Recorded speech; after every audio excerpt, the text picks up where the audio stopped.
Alright, we are at episode 164 of the Attitude Era series. Last show was another good show featuring Chris Candido really become number one contender, and I'm expecting a lot from Chris Candido now. Now it's like between him and Triple H, between who could be the top heel in the company. And honestly, I think Candido's winning that race right now. We're in the King of the Ring semifinals tonight, and this is the go-home show before King of the Ring, so let's just get to it right away. Alright, so here Vince McMahon is in the ring. Remember, Vince and Chris haven't been getting along as well.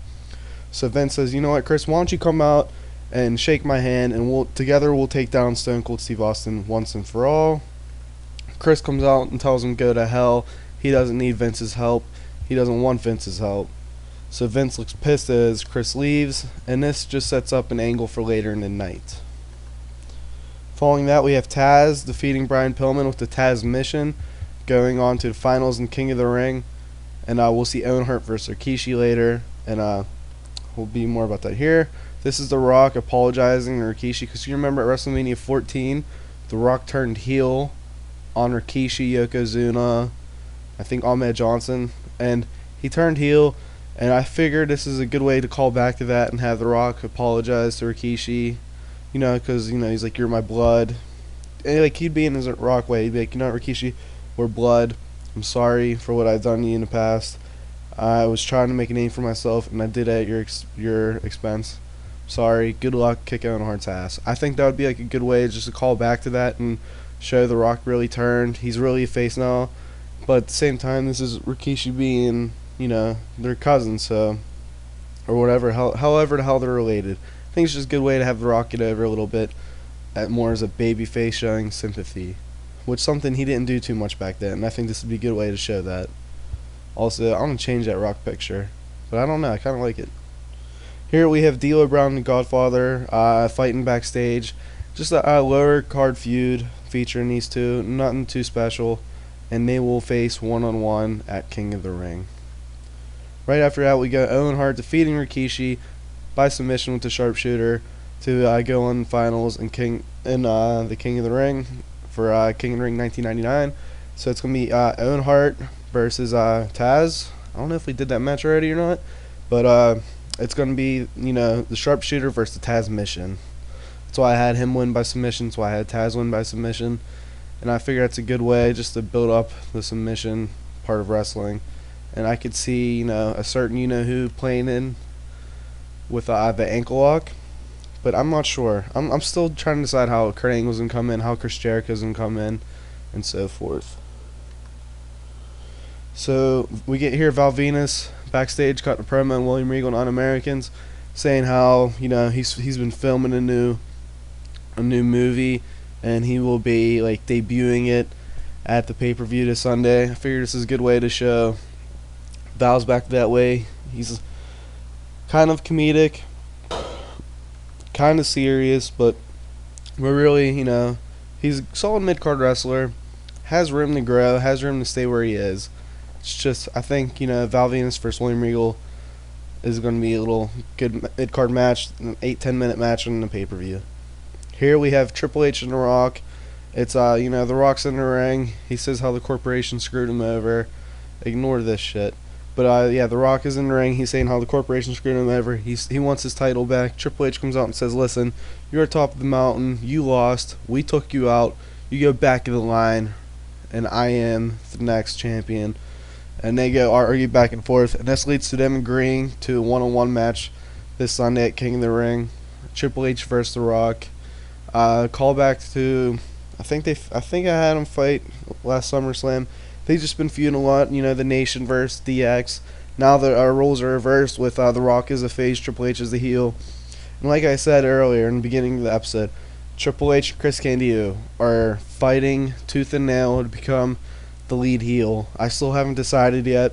This is a great performance by Triple H, but Chris Candido, you know, solid upper 80s with Vince promos earlier, and he still is in the main two segments at the end of the show. Following that, we get Abyss versus Road Dogg. We give Abyss here a big win, defeating Road Dogg pretty much. We're putting over Abyss as a monster, and he's in the Ministry of Darkness with Paul Bearer, Edge and Christian, the Acolytes, Gangrel, and so forth. Following out, we see Chris Candido and Kurt Hennig cut a promo on Austin McMahon saying how they don't need help. They are Chris Candido is the next WWE World Heavyweight Champion, or whatever the title is, WWE Champion. Here, Goldust vs. Lance Storm ends when Lance Storm defeats Goldust by using a foreign object to win the WWF IC title. Pretty much, I figured a title change would be cool. Back-to-back weeks, people wouldn't expect it. Lance Storm deserves it by all means because he's been on fire. Got another hot mid-card act, and I'm starting to think about bringing SmackDown in. So I want as much guys who can have good matches over as possible. So Lance Storm's one, Goldust, Rikishi, Owen Hart. We want all these guys to be solid popularity because they can go in the ring. I mean, Rikishi wasn't really fitting in there, but he's there. Speaking of which, if you ever bored the first SmackDown of 2000, Rikishi vs. Triple H is a great match. Hot crowd, and it's really what got Rikishi over. Triple H doesn't get a lot of credit for his 2000 run. And I don't know, I think Triple H was a hell of a wrestler. He did put over guys, but he didn't lose to him. Here we see an angle with Paul Bear's in the ring. He calls out the Hardy Boys, calling them punks or something. Then Bradshaw and Farouk just beat him down. Just a basic way to give the APA the accolades. Heel heat by beating up the Hardys.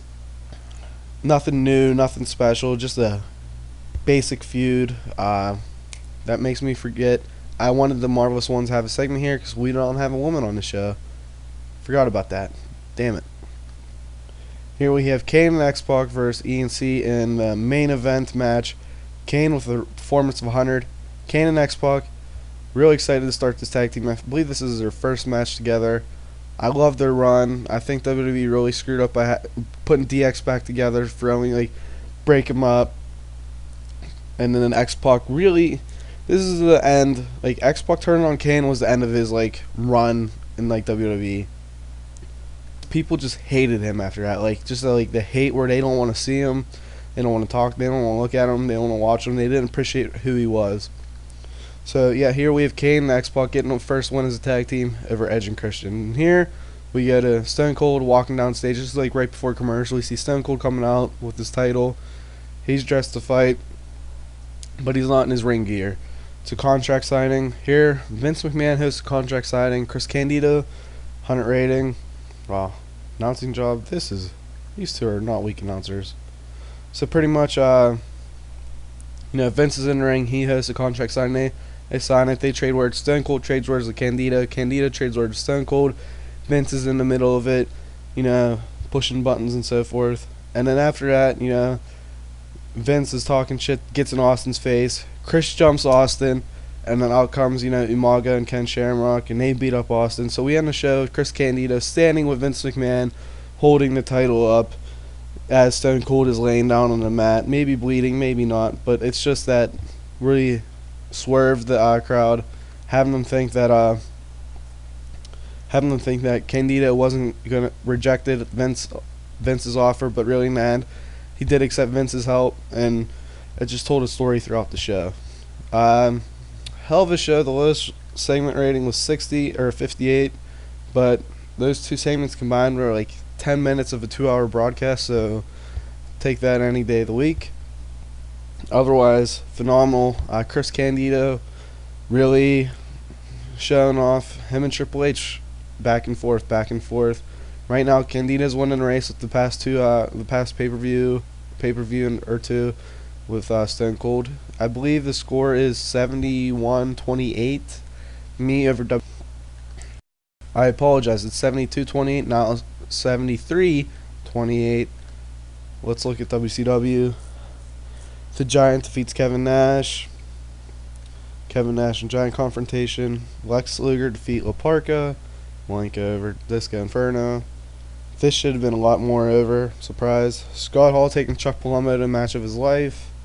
The Globetrotters? What? They had a pretty solid show. I mean, mine was better. I'm going to say that. And then the Macho Men? What the hell? So yeah, I think this is a solid show throughout. But I think we really, want the next level there. And I'm really happy with that. We got a sellout. We got a 11 million viewers compared to their 12 million. So they had more viewers, but I don't know how this game works. We just go by rating so far. Alright, let's look at opinions. Matt Hardy's going to be a star. While Owen's saying Matt is the star, when everyone else I had say this is Jeff will be the star.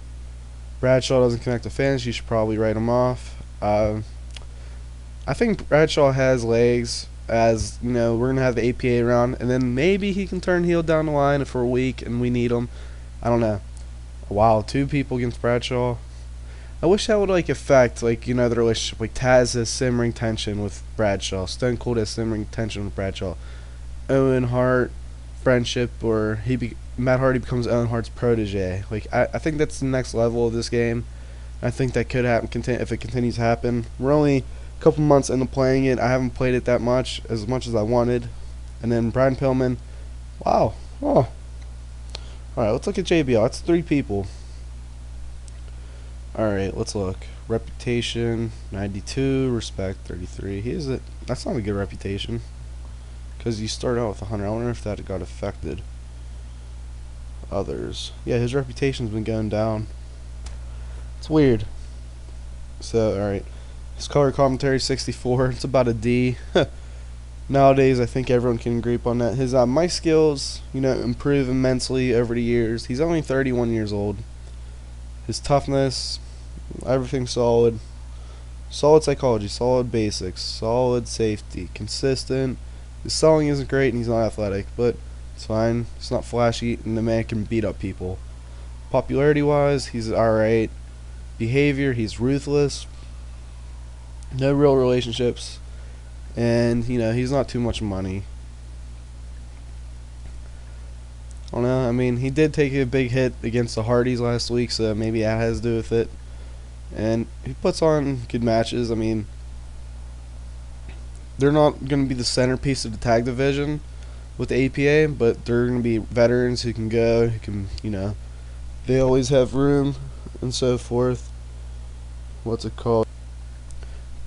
I just find it interesting that 3 top people, 3 upper mid-carders talk down to Bradshaw, and I wish that would affect the game. I think that's a really cool part of the game, and it tells you, maybe this is them telling you this person has a popularity ceiling, because there's that unofficial ceiling in this game that you can break through, but they'll always go back down. Maybe Bradshaw's one of those guys, and this is them telling me, maybe them telling me Matt Hardy has a lot of room to grow. We see Adam Copeland over there, probably best prospect, next big things. We see, Jeff in there, Edge in there, Ahmed Johnson in there. I don't believe that. X-Pac's only 26. Whole bunch of popularity, Chavo. See, I got a lot of guys I haven't used, like Ahmed Johnson, Chavo. There's a lot of guys I want to use more so. Undertaker, I haven't been using as much. Eddie wasn't on the show. Because, for sole reason is, I haven't been using Undertaker as much as we're building up his mystique, and I think it's better to use him a little bit for now as the corporate or the ministry guy, not the corporate guy. We're not doing that shit at all. As the ministry guy going forward, have him be this legend that he is. So that's gonna be it for this episode 73-28. Me over WCW, and I'll talk to you guys next episode. Thank you for watching.